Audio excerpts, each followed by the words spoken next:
you for joining me on the show. I'm very excited to have you on the podcast. Let me give the audience a quick introduction of you. You are the co-founder of PeopleCare.ai, a company focused on using AI to serve people with rare diseases. As your flagship product, AXI Community, for the first time, people with rare diseases don't need to look for connections and resources. Instead, the community and the resources find them through a unique approach to using AI.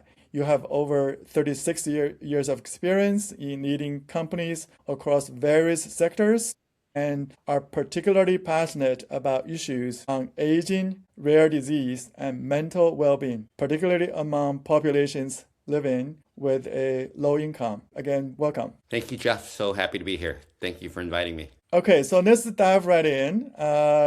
Please help the audience understand the rare disease community at a high level, such as the challenges that most patients are facing because a lot of them are young when they were first diagnosed. What are the big pain points both providers and caregivers have experienced in the past? Thanks, Jeff. So the rare disease community around the world is actually quite large. It's anywhere from about 300,000 to 300 million to 400 million people worldwide affected with a rare disease. That's roughly about 5% or so of the global population.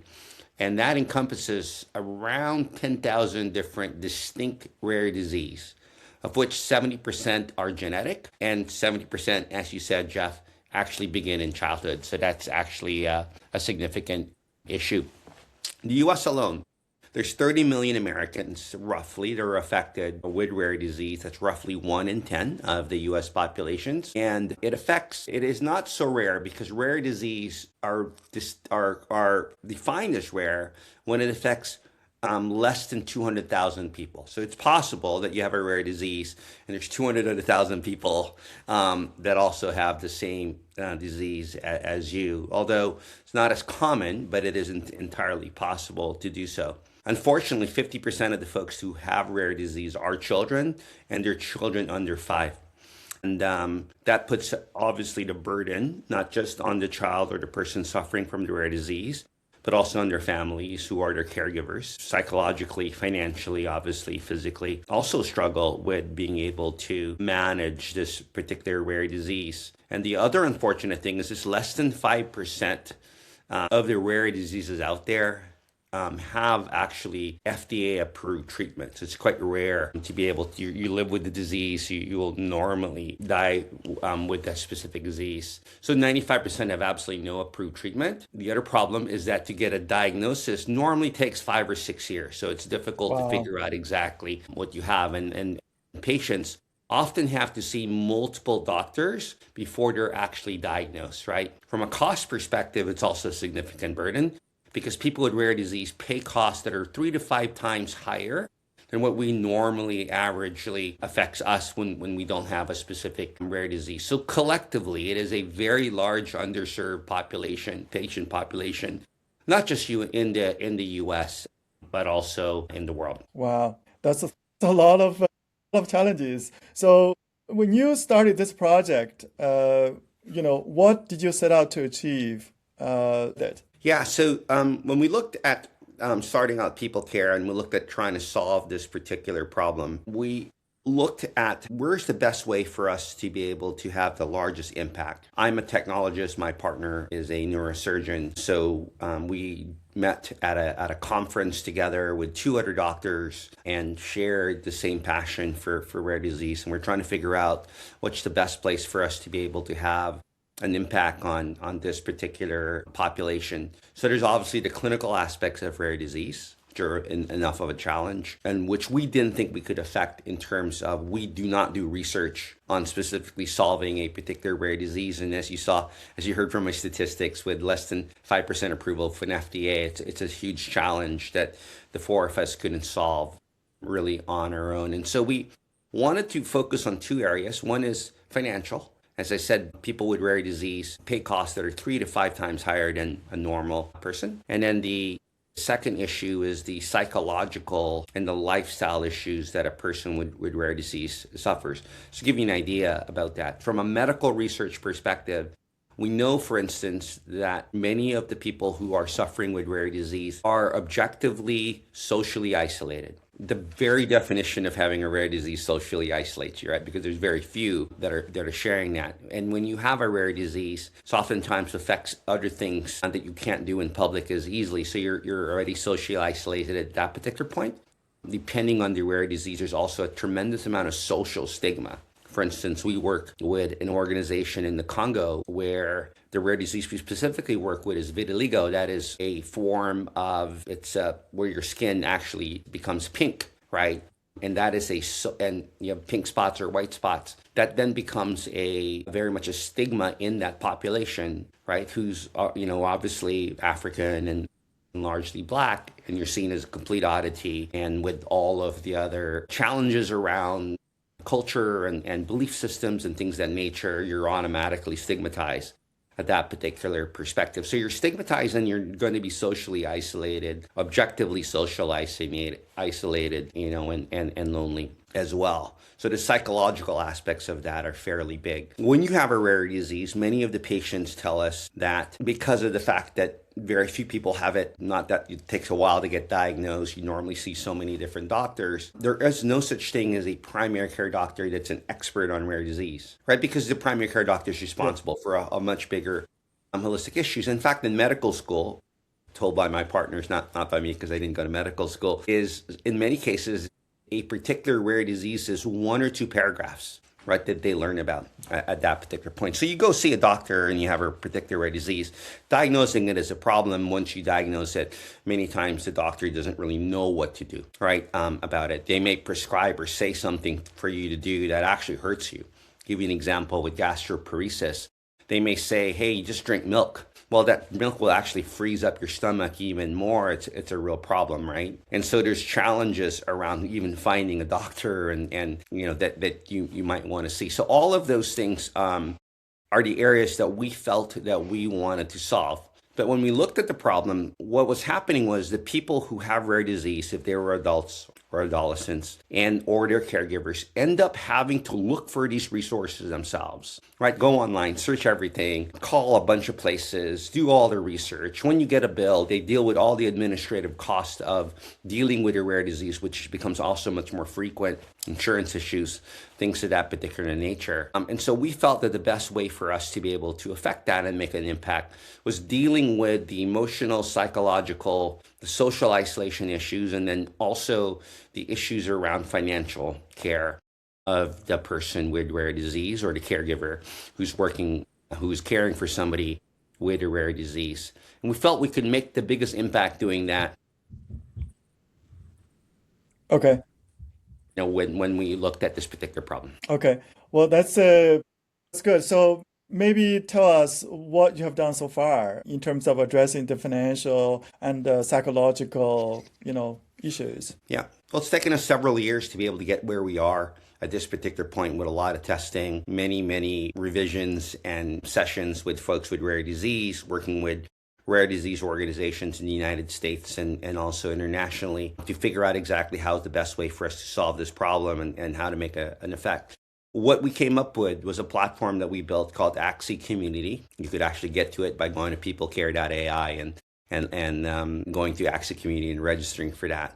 And our approach is, instead of a person with rare disease having to go look for resources, we want the resources to go look for them, right? And the resources include both financial resources, organizations, but also other people who are suffering with the same disease or are in the same part of the journey together. The medical data says that when you are actually connected with someone else and you're going through that health journey, you actually have better health outcomes. And so that's the approach that we've taken on the particular platform. So for instance, a person with a rare disease can come to our platform, sign up for the platform, obviously enter their profile. It's used just pure AI, so you're talking to an avatar that onboards you at that particular point. And based on the information it captures from you, including your ability to, for instance, track your symptoms, track your medications, but just journal and just,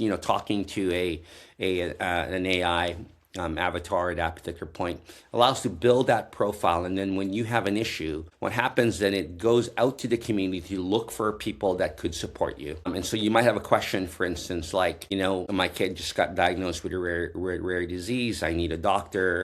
I'm in Charleston, South Carolina. It immediately will go look for people who have experience answering that question and dealing with it, and then they can then immediately respond to you with a solution and that will help you get through that.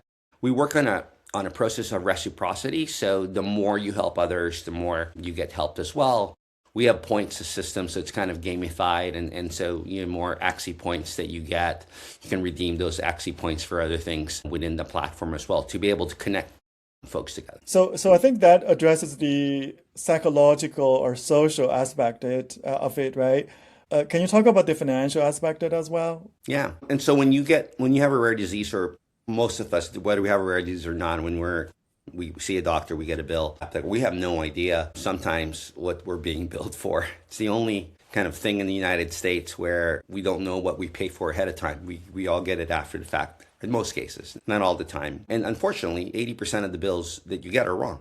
From a medical perspective, there's some errors in the bills that then affect everything else in terms of how that bill is paid, the claims, things of that nature. And so what our platform does is for folks with rare disease actually does the analysis of those bills, of those particular transactions, figures out what could be the problem, adjudicates that. In other words, we have agentic agents that go out and take the burden, administrative burden away from the caregiver or for the person dealing with that, because it could almost be a part-time job, managing the financial aspects of rare disease, to be able to get that bill reconciled and so forth, and then ultimately get it paid for by the insurance company. If we feel that the insurance company didn't pay something correctly, the AI also solves that particular problem. We obviously have a human in the loop just because it's always important to be able to review things when there are some outliers, but that is what the platform does for people with need financial resources. The other thing it does when we talk about resources, then also figures out how can we deliver resources to you so that we can help you with that particular bill. Sometimes it is about getting the doctor to reduce that bill. Sometimes there are social services that will pay for that bill or support you with a hospitalization bill or something of nature. There are nonprofits that are out there that work with you very closely. There are government agencies that do that.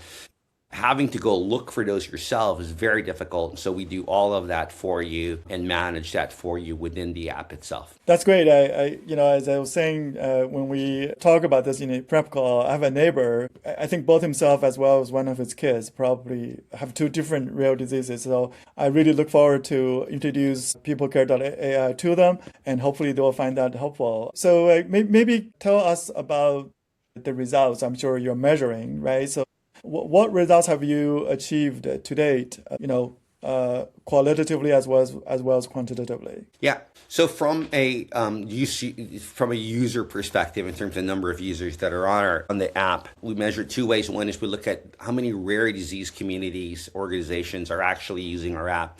To this point, we have over 16 rare disease organizations that are using the app. 9 of them are in the United States. The remainder is all over the world, Netherlands, Congo, and so forth. And we continue to grow. We literally have roughly about one organization a day that reaches out to us. Obviously, it takes some time for us to be able to make sure it's set up properly so that people have resources when they come to that, because we don't actively go out and recruit patients. That is actually the job of the rare disease organizations or advocates to be able to do that. It's their populations that end up using our particular platform at this point. To date, we have 4,827 patients that are on the platform, as of about an hour ago, that are using the platform for the purposes that I talked about. We launched on February 28th, which is Rare Disease Day. In the United States, and again, no advertising. Less than 2 months. Yeah, no advertising or anything of that nature. Clearly we've tested that a year and a half ago, and so forth. I've been working with rare disease organizations, so it isn't like an overnight got 4,000 people. I just want to make sure that we're clear about that. From a outcomes perspective, the couple things we measure. From a financial side, we look to see how are we able to reduce your medical expenses. right? And we're able to reduce medical expenses by 70% on average right now with the patients that are on our platform due to various resources that get you there. We have 26 cities now that are using our platform as a resource from a 211 standpoint. 211 is the number you dial to be able to get social services when you need it in a specific city, funded by United Way. This is an amazing job of funding those resources, and other great nonprofits fund that resource across the United States. So we're hoping to continue to grow that particular point. In the area of social isolation, we obviously objectively measure social isolation using a particular methodology. It's the Duke Social Support Index to figure out exactly how objectively social isolated somebody is. It's a difficult measurement. It's a lengthy measurement, and the results are still open there because we've only launched for a month. It takes a while to be able to figure out whether we're objectively helping someone from a socially isolated perspective. But we are using the UCLA loneliness scale to be able to measure people from a loneliness standpoint. It's much easier. There's only 3 questions, and you get that much faster. And right now we're seeing an improvement in someone's subjective measurement of their loneliness. At this point, we're seeing roughly about an 82% of the people that use our platform feel less lonely after they use our platform. Still very early, and that is a spot in time measurement. It isn't once I'm not lonely forever. That is a spot in time perspective. There's a ton of other health outcomes that we want to measure, but those take time to be able to measure those particular health outcomes. Outcomes, for instance, like when you visit a doctor, do you feel that the doctor is much more prepared in that particular visit with you, which is a really important outcome to measure. So those are things that we're still currently measuring at this point. And then obviously ultimate health outcomes. Depending on the disease, sometimes there is no cure for many of them. 95% don't have a cure. So it's just looking at measuring quality of life. And so we do have quality of life measurements that are constantly monitoring at this point as well. What's next? What's next for peoplecare.ai? Yeah, so for now, we're very much focused on scale and continuing to onboard rare disease organizations and patient advocates in the United States, and then selectively continuing to grow that globally as well. Our platform can handle multiple languages, but again, it's a matter of, unfortunately, in many places, particularly in the global south, there's very few resources. So it's just other people that they can connect with versus like physical resources and financial resource that they can have access to. So we need to continue to grow that at this point. So right now it is only simply about scale for us in terms of the number of users and measuring those outcomes and then iterating to make sure we're delivering the outcomes that we intended to be able to do. Our goal for this year is to have about 20,000 users by the end of the year. We're on track to be able to do that, but that's the only goal that we have set so far at this point.